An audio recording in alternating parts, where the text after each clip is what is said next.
Hi friends, ಎಲ್ಲರಿಗೂ ನಮಸ್ಕಾರ. ಇವತ್ತು ನಾನು ಕಳಲೆ ಸಾಂಬಾರ್ ಹೇಗೆ ಮಾಡೋದು ಅಂತ ತೋರಿಸ್ತೀನಿ. ಕಳಲೆ ಅಂದರೆ ಬ್ಯಾಂಬೂ ಶೂಟ್ ಅಂತ ಕರೀತಾರೆ.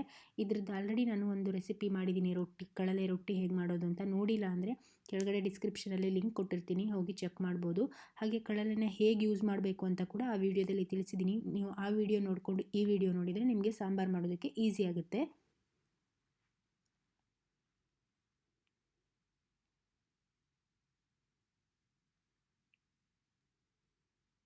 ಮೊದಲಿಗೆ ಸಾಂಬಾರಿಗೆ ಬೇಕಾಗಿರೋ ಮಸಾಲೆ ಪದಾರ್ಥನೆಲ್ಲ ಹುರ್ಕೊತಾ ಇದ್ದೀನಿ. ಕೊತ್ತಂಬರಿ ಬೀಜ 1 ಟೇಬಲ್ ಸ್ಪೂನು, ಹಾಗೆ ಜೀರಿಗೆ ಅರ್ಧ ಟೇಬಲ್ ಸ್ಪೂನು, ಸಾಸಿವೆ 1/4 ಟೇಬಲ್ ಸ್ಪೂನು, ಹಾಗೆ ಸ್ವಲ್ಪ ಒಂದು ಅರ್ಧ ಚಮಚ ಗಸಗಸೆ, 4 ಕರಿಬೇವಿನ ಎಲೆ, ಹಾಗೆ ಕೆಂಪು ಮೆಣಸಿನ್ಕಾಯಿ 4, ಸ್ವಲ್ಪ ಚಕ್ಕೆ, ಇಷ್ಟು ಹಾಕ್ಬಿಟ್ಟು ಚೆನ್ನಾಗಿ ಹುರ್ಕೊಂಬಿಟ್ಟು ಸ್ವಲ್ಪ ಕಾಯಿ ಜೊತೆಗೆ ರುಬ್ಬಿಟ್ಕೊಂಡಿದ್ದೀನಿ. ಅದು ಸಾಂಬಾರಿಗೆ ಮಸಾಲ ರೆಡಿ ಮಾಡ್ಕೊಂಡಿದ್ದೀನಿ. ಈ ಕಡೆ ಒಂದು ಕುಕ್ಕರಲ್ಲಿ ತೊಗರಿಬೇಳೆ ಹಾಕ್ತಾಯಿದ್ದೀನಿ.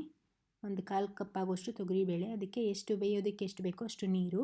ಹಾಗೆ ಇದು ಕಳಲೆ ಹೇಗೆ ಯೂಸ್ ಮಾಡೋದು ಅಂತ ನಾನು ಹಳೆ ವಿಡಿಯೋದಲ್ಲಿ ಹೇಳಿದ್ದೀನಿ, ಅಲ್ಲಿ ಚೆಕ್ ಮಾಡ್ಕೊಳ್ಳಿ. ಅದು ತುಂಬ ಇಂಪಾರ್ಟೆಂಟು. ನೀವು ಕಳಲೆನ ಹಾಗೆ ಡೈರೆಕ್ಟಾಗಿ ಯೂಸ್ ಮಾಡೋದಕ್ಕೆ ಬರೋದಿಲ್ಲ. ಅದನ್ನು ಒಂದು ಕ್ರಮ ಇದೆ, ಆ ಕ್ರಮದಲ್ಲೇ ಯೂಸ್ ಮಾಡಬೇಕು. ಇದಾದ ಮೇಲೆ ಇವಾಗ ನಾನು ನೀರುಳ್ಳಿ ಮತ್ತು ಟೊಮೊಟೊ ಹಾಕ್ತಾಯಿದ್ದೀನಿ. ಒಂದೊಂದು ಹಾಕಿದ್ದೀನಿ, ಒಂದು ಈರುಳ್ಳಿ ಹಾಗೆ ಒಂದು ಟೊಮೊಟೊ, ಸ್ವಲ್ಪ ಉಪ್ಪು, ಸ್ವಲ್ಪ ಉಪ್ಪು ಹಾಕ್ಬಿಟ್ಟು ಇಷ್ಟು ಹಾಕ್ಬಿಟ್ಟು ಬೇಯಿಸ್ಕೊತಾ ಇದ್ದೀನಿ.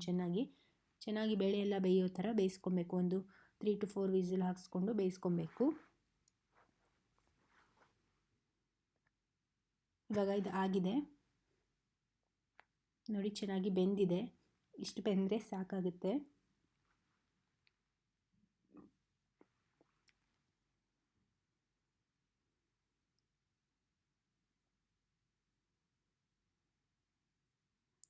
ಈ ಕಡೆ ನಾನು ಇನ್ನೊಂದು ಪಾತ್ರೆಯಲ್ಲಿ ಸಾಂಬಾರು ಮಸಾಲೆ ಏನು ರುಬ್ಬಿ ಇಟ್ಕೊಂಡಿದ್ದೀನಲ್ಲ ಅದನ್ನು ಹಾಕ್ತಾಯಿದ್ದೀನಿ. ಅದಕ್ಕೆ ಸ್ವಲ್ಪ ನೀರು ಕೂಡ ಹಾಕ್ಬಿಟ್ಟು ಮತ್ತೆ ಸೇರಿಸಿದ್ದೀನಿ.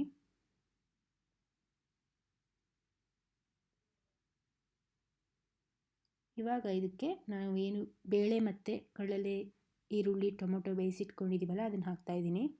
ಅದು ಹಾಕ್ಬಿಟ್ಟು ಇವಾಗ ರುಚಿಗೆ ಎಷ್ಟು ಬೇಕೋ ಅಷ್ಟು ಉಪ್ಪು ಹಾಕ್ಬಿಟ್ಟು ಸ್ವಲ್ಪ ಬೆಲ್ಲ ಕೂಡ ಹಾಕ್ಬಿಟ್ಟು, ಇದಕ್ಕೆ ಆಪ್ಷನಲ್ಲು, ನೀವು ಬೇಕಿದ್ದರೆ ಹಾಕ್ಕೊಬೋದು, ಇಲ್ಲಾಂದರೆ ಇಲ್ಲ. ಇಷ್ಟು ಹಾಕ್ಬಿಟ್ಟು ಚೆನ್ನಾಗಿ ಮಿಕ್ಸ್ ಮಾಡಿಬಿಟ್ಟು ಕುದಿಯೋದಕ್ಕೆ ಬಿಡಬೇಕು. ಇದನ್ನು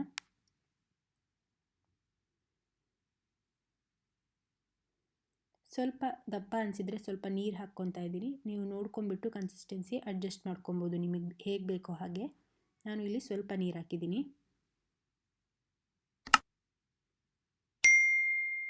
ಇದನ್ನು ಚೆನ್ನಾಗಿ ಒಂದು 5 ರಿಂದ 10 ನಿಮಿಷದವರೆಗೆ ಕುದಿಸ್ಬೇಕು.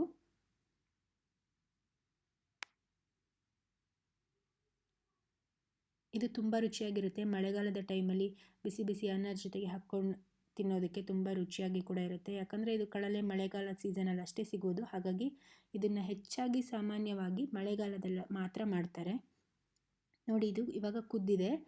ಹಾಗೆ ಈ ಕಡೆ ಒಂದು ಒಗ್ಗರಣೆ ಮಾಡ್ಕೊಳ್ಳೋಣ. ಅದಕ್ಕೆ ಸ್ವಲ್ಪ 1-2 ಚಮಚ ಆಗೋಷ್ಟು ಎಣ್ಣೆ, ಅದಕ್ಕೆ 1/4 ಚಮಚ ಆಗೋಷ್ಟು ಸಾಸಿವೆ,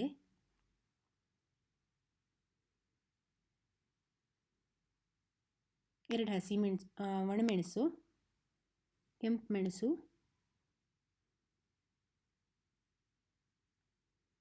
ಈ ಒಗ್ಗರಣೆ ಆಪ್ಷನಲ್ಲು, ಬೇಕಿದ್ದರೆ ಹಾಕ್ಕೊಬೋದು, ಇಲ್ಲಾಂದರೆ ಹಾಗೆ ಕೂಡ ನೀವು ಊಟ ಮಾಡ್ಬೋದು ಅನ್ನದ ಜೊತೆಗೆ ಹಾಕ್ಕೊಂಡು. ಸ್ವಲ್ಪ ಹಿಂಗೆ ಹಾಕಿದ್ದೀನಿ ಇಲ್ಲಿ. ಇಷ್ಟು ಹಾಕ್ಬಿಟ್ಟು ಒಂದು ಒಗ್ಗರಣೆ ಕೊಟ್ಟರೆ ಸ್ವಲ್ಪ ಟೇಸ್ಟ್ ಚೆನ್ನಾಗಿ ಬರುತ್ತೆ ಅಂತ ಅಷ್ಟೇ.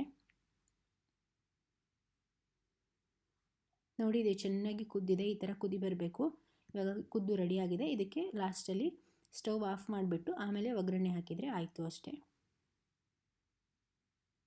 ಒಗ್ಗರಣೆ ಹಾಕ್ಬಿಟ್ಟು ಸ್ವಲ್ಪ ಲಾಸ್ಟಲ್ಲಿ ನಾನು ಕಸೂರಿ ಮೇಥಿ ಹಾಕ್ತಾಯಿದ್ದೀನಿ. ಇದಿಲ್ಲ ಅಂದರೆ ಕೊತ್ತಂಬರಿ ಸೊಪ್ಪು ಕೂಡ ಹಾಕ್ಕೊಬೋದು ನೀವು.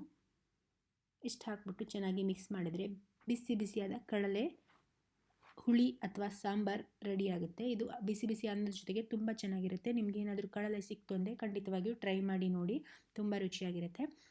ನಿಮಗೆಲ್ಲ ಈ ವಿಡಿಯೋ ಇಷ್ಟ ಆಗಿದ್ದರೆ ಒಂದು ಲೈಕ್ ಮಾಡಿ, ಹಾಗೆ ನಿಮ್ಮ ಫ್ರೆಂಡ್ಸ್ ಆ್ಯಂಡ್ ಫ್ಯಾಮಿಲಿ ಜೊತೆಗೆ ಶೇರ್ ಮಾಡೋದನ್ನು ಮರಿಬೇಡಿ. ಯಾರಾದರೂ ಹೊಸದಾಗಿ ನನ್ನ ಚಾನಲ್ನ ನೋಡ್ತಾ ಇದ್ದರೆ ನನ್ನ ಚಾನಲ್ಗೆ ಸಬ್ಸ್ಕ್ರೈಬ್ ಆಗಿ, ಪಕ್ಕದಲ್ಲಿ ಬೆಲ್ ಐಕನ್ ಕೂಡ ಇದೆ, ಅದನ್ನು ಕೂಡ ಕ್ಲಿಕ್ ಮಾಡಿ. ನಾನು ಮತ್ತೆ ಇನ್ನೊಂದು ರೆಸಿಪಿಯೊಂದಿಗೆ ಸಿಗ್ತೀನಿ. ಅಲ್ಲಿವರೆಗೆ ಬಾಯ್, ಟೇಕ್ ಕೇರ್.